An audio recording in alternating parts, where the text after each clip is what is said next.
Hi, welcome along to Transfer Daily. News out today that Mikel Arteta is going to be out for 2 to 3 weeks with an ankle injury, and that hastens the fact that we need a defensive midfielder. This might be the thing that spurs on Arsene Wenger to say that, listen, we need to make this priority number one. I don't know why he hasn't done so far this summer. He seemed to have been a little bit reluctant in bringing in this defensive midfielder. But now the fact that Arteta's going to be out for 2 to 3 weeks, and that means effectively that only Matthew Flamini is available in that position. He's the only other holding midfielder at the club.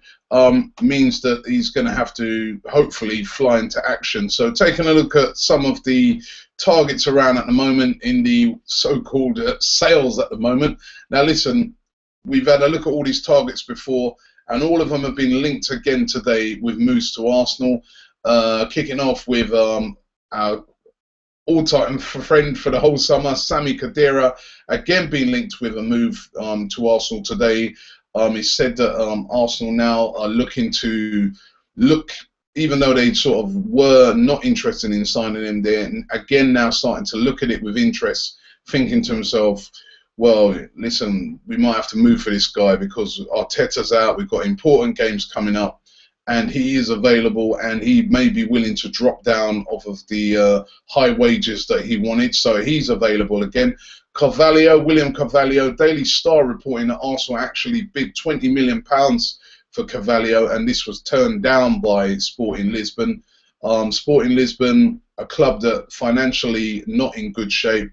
They've just signed, lost Rojo, who signed for Manchester United, and they're looking to make as much money as possible at the moment because they are in a bit of financial difficulty.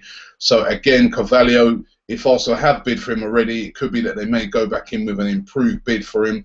Other clubs are interested in him, of course, like Chelsea and Manchester United, but Carvalho back on the cards. Check Tiote, who is being hawked around the place at the moment by Newcastle, available apparently for about £8 million, probably will be less. Lokomotiv Moscow, very interested in signing him, but newspapers reporting today that Arsenal are back in for him, and Tiote would much rather join another Premier League club rather than move all the way over to Russia. And Arsenal apparently back in for Czech Tiote, if you believe some papers. All of them seem to have a story on a different defensive midfielder. Adrian Rabiot, there were many outlets saying that this is a done deal, that this is going to happen. Some people quoting some information that they got off of his agent, that they have been in talks with Arsenal. Rabiot, an interesting one. He's only 19.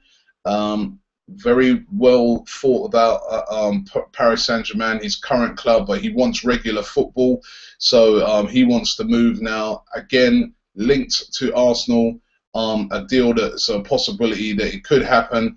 And finally, a player that we spoke about yesterday, again available, again linked to Arsenal today heavily, and that's a player who used to previously play for Arsenal, and that's Alex Song. Barcelona want to get him off the wage bill, want to sell him on. There's no room for him there now at Barca. It's obvious that they want to sell him. Of course, he played for Arsenal before. Not your typical defensive midfielder, but we know he can play that position. Did used to play it for Arsenal. Did pretty well in it as well, as a matter of fact. And can also drop in as a centre-half, as cover. So Alex Song also available. So take your pick. There's also players like Lars Bender and people like that, but those seem to be the most obvious targets at the moment. Which one of those are Arsenal going to sign, if any? I think that Arsenal, surely they realise now with the injury to Mikel Arteta that a defensive midfielder is very, very important for Arsenal to sign. Arteta's a very important player for Arsenal at the moment. He's, to me, a lot of people say Flamini, they rate him better, but Arteta probably a better passer of the ball as well. Good in the tackle, wins a lot of headers, probably a lot more headers than what Flamini does. So, you know, we know he's got deficiencies in that area. He's not really a defensive midfielder. He's playing that position out of necessity. But, listen, we need a defensive midfielder now that he's going to be out for a few weeks. And which one of these targets will Arsenal go for? before the end of the transfer window. Your guess is as good as mine, but those are some of the targets. Another player that's been linked with Arsenal all summer, he's been linked with a lot of top clubs around Europe, to be fair, and that's Marco Reus. It's very interesting, some comments that came out from the CEO of Borussia Dortmund, who, I quote, said, "We will have to wait to see whether we can keep hold of Marco. All I can say is that I know him really well, and it's not about money with him." Now, that seems to suggest that there are doubts in Marco Reus's mind as to whether he's going to stay at Borussia Dortmund or not, and maybe he's considering his future. And if that is the case, and Arsenal were able to get him, they should go out there and grab him. It's all about what he wants to do, Marco Reus. Does he see Arsenal as a bigger club than Borussia Dortmund? Borussia Dortmund are a very big club. They're going to be challenging for the title in the Bundesliga. It will mean that he'll get into the German national team on a consistent basis because he'll always be in the spotlight. They're in the Champions League, definitely, which Arsenal are not. They get 80,000 fans every week. So if it's not about money, what is it? What is he going to decide to himself? Are Arsenal a bigger club, or is he going to choose Manchester United? No Champions League, I doubt that. Is he going to hold out for what seems to be the dream move for most players, which is either Bayern Munich, which he gets slaughtered, and I don't think he'd do because he's actually born in Dortmund, Barcelona or Real Madrid. It's going to boil down to what the player wants to do. If what the CEO of Dortmund is saying is true, but Marco Reus might be available this summer if the right sort of bids go in. And one player been linked with a move out of Arsenal today, and that is Lucas Podolski. Galatasaray are very interested in signing him, and apparently, according to reports, Arsenal are willing to sell. He's on about £100,000 a week. He's on very high wages at Arsenal. He's got a good goal-scoring record for Arsenal, but still has never been a regular, has never really featured as much as he should have done at the club. All the fans love him. He's obviously a great dressing room guy, but it looks like Arsenal might be willing to sell him. Now, listen, if we do sell Lucas Podolski, remember, he scored a lot of very important goals last season, and we were talking yesterday about Giroud and the lack of goals from Giroud sometimes, and Podolski is a player who can step in and score goals. So I think we've got to be very careful that if we do let a player like Podolski go, we'll be careful because he contributes a lot of goals to the Arsenal team. So again, if they do sell Lucas Podolski, I'd only be happy with that if they're bringing in somebody like a Marco Reus who can play on that left-hand side and score a lot of goals. I think we've got to be very, very, very careful with that. And plus as well, the fans love him. So we've got to be very careful how we deal with that move. Let's get into some of your comments. Arsenal 94 suggesting some other defensive midfielders here. Some of them I very much doubt we could get, but it's he goes for Busquets from Barcelona, Alonso from Madrid, who apparently is available, Schweinsteiger, Martinez from Bayern. Now we know that Martinez is injured; he's going to be out for a while, so that's a definite no-no.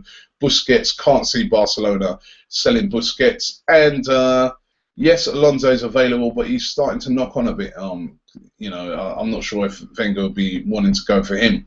Sajak says Carvalho or Rabiot. Khedira is just another injured box-to-box midfielder, while Tiote and Song are both not up to par with the standards that we require. Okay. Adam Scherer says he wants to see Manolas, Khedira, Royce or Cavani or any other striker that is world-class and not Balotelli. Again, these are some big targets you're going for. Out of all of those, probably Manolas is probably about the only one we're going to get. Listen, I'd love to see a couple of those names again. It depends on how ambitious Arsenal are going to be for the rest of this transfer window. They have been so far. What are they going to do with the remaining of it? True Gunnar says that we should sell Podolski. Matt Deacon says that he thinks that Arsene Wenger has been too stubborn again. Hector Dominguez says Khedira more than ever needs to be signed. He might not be a CDM, but he can distribute the ball and interchange attacking duties with Ramsey, which is something Wenger likes from midfielders. Arsenal are the shortest team in the Premier League. Getting somebody like Khedira's height can help us in set pieces as well. Damien Snow says Royce is gold. He is gold. If he was available, there'd be loads of clubs in for him.